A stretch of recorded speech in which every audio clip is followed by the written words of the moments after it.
तो वहीं गैरसैंण में संपन्न हुए बजट सत्र में जन मुद्दों की गूंज उठाने के बाद खटीमा विधायक भुवन कापड़ी का आज उनके विधानसभा क्षेत्र पहुंचने पर जोरदार स्वागत किया गया।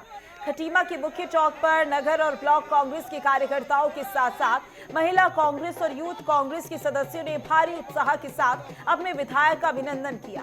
कार्यकर्ताओं ने फूल मालाओं और मिठाइयों के साथ विधायक कापड़ी की सदन में दमदार मौजूदगी का जश्न मनाया।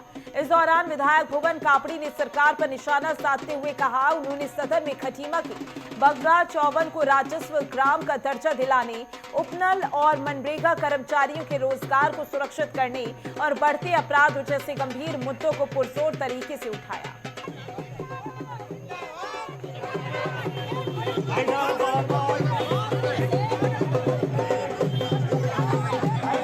देखिए, खटीमा विधायक श्री भुवन कापड़ी जी ने जिस प्रकार से खटीमा की जो समस्याएं हैं उन समस्याओं को लेकर विधानसभा में जोरदार तरीके से पैरवी करी और उस पैरवी का नतीजा ये हुआ कि जो 125 एकड़ जमीन का जो मामला था, जो ज्वलंत मामला था, जिसमें शासन प्रशासन की जो बेरुखी थी, जो शासन प्रशासन के द्वारा जो 125 एकड़ जमीन जो जुतवाई गई थी, उसको लेकर जो भुवन कापड़ी जी ने एक जोरदार वहां पर बहस करी और विधानसभा में उसका नतीजा ये निकला कि 125 एकड़ जमीन में 145 लगी, जिसे वो सरकार के अधीन हो गई है। अब जब हाई कोर्ट का जो भी फैसला आएगा तब वो जमीन जिसके पक्ष में वो फैसला आएगा उसको दी जाएगी।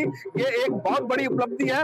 वो जमीन जुतने से जो किसान है वो बहुत परेशान थे और लोग बहुत परेशान थे। लोगों में भय का वातावरण था और वो भय का वातावरण दूर करने का काम किया। ये जो मूलभूत समस्याएं हैं उन पर हमने चर्चा करी है।